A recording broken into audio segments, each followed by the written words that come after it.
Retour au Maroc, la page consommation de ce journal est consacrée à la campagne de contrôle qui vient d'être lancée dans les snacks de Casablanca. Notre équipe a suivi ce matin les agents de l'ONSA lors d'une opération d'inspection chez les restaurateurs de Ain Diem où le constat est alarmant. De graves manquements à la sécurité alimentaire ont été enregistrés et c'est un reportage de Hassan Ahmadi commenté par Amina Ben Khalaq.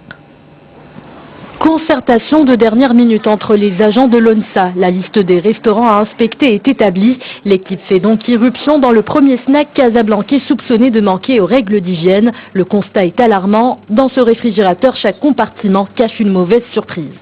Ils ont mis la harissa dans un sac plastique noir alors qu'elle devrait être conservée dans des boîtes comme celle-ci. Nous savons tous que ces sachets sont extrêmement dangereux. Ici, nous avons de la salade coupée et congelée. Pourtant, il est interdit de mettre du poivron au congélateur.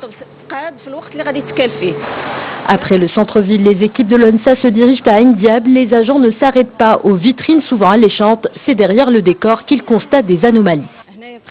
Le shawarma se prépare à côté du réfrigérateur. La température affichée ici est trop élevée. Elle devrait être réglée entre 2 et 4 degrés.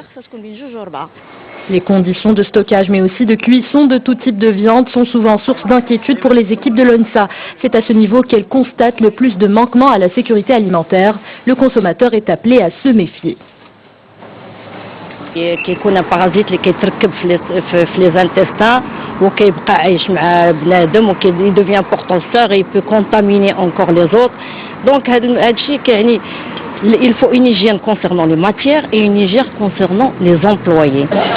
Pendant tout le mois de juin, les agents de l'ONSA ont saisi pas moins de 348 tonnes de produits d'origine animale et végétale. Une partie de ces aliments a été détruite chez les fournisseurs des restaurants.